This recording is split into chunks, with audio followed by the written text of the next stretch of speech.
Bonjour à tous. Lors du dernier webinaire sur le système immunitaire avec le docteur Simeka, des questions liées au Covid ont été posées par nos lecteurs. Retrouvez les réponses du docteur dans cet épisode. Que vous nous conseillez comme traitement préventif par rapport au Covid-19 ? Alors, le Covid-19, d'abord, une première chose importante, il n'y a aucun traitement, ni préventif, ni curatif, qui a fait ses preuves par rapport au Covid-19. Moi, je suis très clair là-dessus. Je suis un ambassadeur, un défenseur sans relâche de toutes les approches alternatives, mais une manière de défendre les approches alternatives, c'est de ne pas non plus dire n'importe quoi et surtout de mettre en garde, parce que je connais bien les gens qui sont très branchés sur les approches alternatives, puisque moi-même j'en suis, mes proches, etc., et je fréquente ces milieux-là. On a un petit défaut. Il faut faire un peu de l'autocritique. On a un petit défaut, c'est qu'on a tendance à se prendre pour plus malin que les autres. Bon, on n'est pas comme tous ceux-là qui se gavent de paracétamol, qui se gavent de ceci. Nous, on sait, nous, on a réfléchi, etc. C'est vrai qu'on est plus malin que les autres, mais ça ne doit pas nous faire relâcher la prudence. Il n'y a pas de traitement préventif aujourd'hui qui ait montré son efficacité par rapport au Covid, ni préventif, ni curatif. Alors après, on peut penser logiquement que plus on va optimiser son immunité, plus automatiquement, logiquement, on devrait quand même mieux résister. Mais on n'en a absolument aucune preuve. Donc ça ne doit pas faire relâcher la garde par rapport aux gestes barrières et par rapport à la distanciation sociale, etc., etc. Alors, bien évidemment, moi je conseille beaucoup l'homéopathie qui fait débat, qui a fait beaucoup débat, mais qui a encore 70% de défenseurs dans la population française pour optimiser son immunité. Alors un exemple, j'aime bien donner un médicament qui s'appelle la thymuline, qui est fabriqué à partir de l'hormone du thymus. Voilà, on peut prendre une dose par semaine de thymuline en OCH, par exemple. Mais ça remplace pas quand même le conseil, soit chez un médecin qui pratique l'homéopathie, soit chez son pharmacien, quand un pharmacien est motivé et par les traitements homéopathiques, phyto, etc. Je continue de dire que ça reste un lieu où on peut avoir de bons conseils. L'échinacée, selon un article, serait à éviter en cas de Covid, car ce serait inflammatoire. Est-ce réel ? Alors, j'ai vu passer ça comme tout le monde. C'est pas exactement ce qui a été dit, ça a été repris dans des articles de façon un petit peu déformée. Et on m'avait alerté, moi j'ai l'habitude de donner beaucoup de bourgeons de cassis. Moi j'aime bien les bourgeons de cassis, surtout au printemps parce que c'est un anti-allergique et c'est un booster des surrénales. Ça met en forme, ça augmente les défenses immunitaires, etc. Et là aussi, j'avais eu des questions. Ah oui, mais c'est un anti-inflammatoire végétal. Parce que on dit toujours que le cassis, il y a un petit effet cortisone-like avec l'échinacée un tout petit peu moins, mais un tout petit peu aussi. Là, je crois qu'il ne faut pas exagérer et pas se tromper. Parce que tout ce qui est antioxydant est anti-inflammatoire. On diminue le niveau d'inflammation générale de l'organisme en étant antioxydant.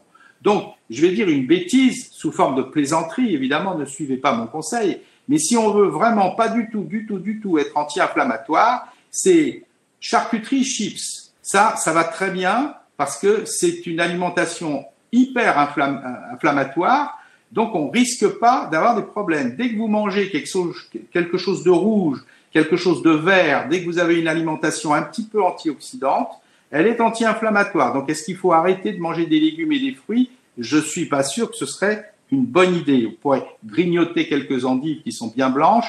Non, plaisanterie mise à part, il faut pas exagérer. Par contre, ce qu'il faut dire, parce que faut pas confondre les anti-inflammatoires, l'ibuprofène, le kétoprophène, le diclofénac, toutes ces molécules-là qui sont des molécules chimiques anti-inflammatoires. Et on le sait, on n'a pas découvert ça avec le Covid.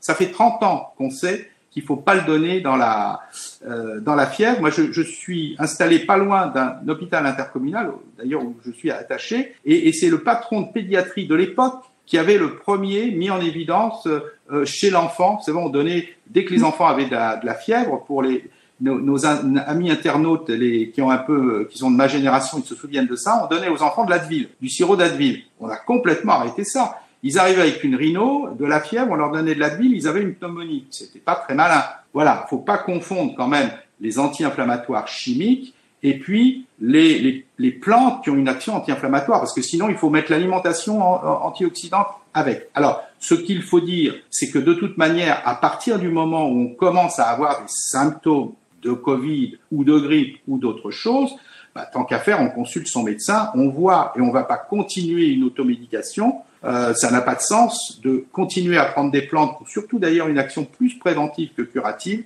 alors qu'on est malade. Là, on doit remettre les choses à zéro et reprendre surtout l'avis de son médecin, ou l'avis de son pharmacien, ou de sa sage-femme si on est en cours de grossesse, d'un professionnel de santé, pour avoir un avis autorisé. Il y a une plante utilisée à Madagascar qui protégerait du Covid, donc c'est l'Artemisia. Donc est-ce que vous connaissez cette plante et qu'est-ce que vous en pensez? Pour l'instant, on manque de recul et puis elle est pas facile à se procurer en France, mais on en a même parlé dans la protection antipaludique aussi.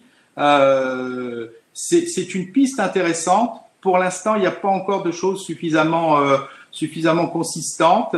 Tout quelle dose, comment, sous quelle forme, etc. Parce que elle n'est pas encore très très disponible en France. C'est une plante qui est utilisée dans les pays où elle pousse, qui est utilisée de façon traditionnelle depuis longtemps et qui semble avoir une efficacité sur beaucoup de pathologies. Mais vous savez, c'est toute la question de l'ethnomédecine. C'est une question très très importante. Peut-être qu'on déborde un peu du sujet. Ça mérite d'y consacrer une minute. Dans beaucoup de pays, on a des plantes traditionnelles qui ont prouvé leur efficacité, pas par des études randomisées en double aveugle contre placebo, mais quand depuis 300 ans, 500 ans, on utilise une plante pour quelque chose et que tout le temps ça marche, ça vaut quand même, ça n'est pas rien du tout. Ça représente un certain type d'études qu'on appelle les études rétrospectives. Mais depuis les années 50 du siècle et du millénaire dernier, on a de plus en plus balayé et réduit toutes ces pharmacopées traditionnelles pour pouvoir au contraire, imposer des médicaments de type classique. Maintenant, on redécouvre, et c'est vraiment pour tous ces pays-là, à la fois une reprise de leur autonomie, une reprise de leur culture. Évidemment, ça ne doit pas se faire n'importe comment. Il faut quand même un petit peu plus d'études. Et c'est le cas pour l'Artémis. Merci à tous d'avoir écouté cet épisode et d'avoir posé vos questions au Dr Simeka. Le podcast Médicite vous accompagne, revient très vite. Merci.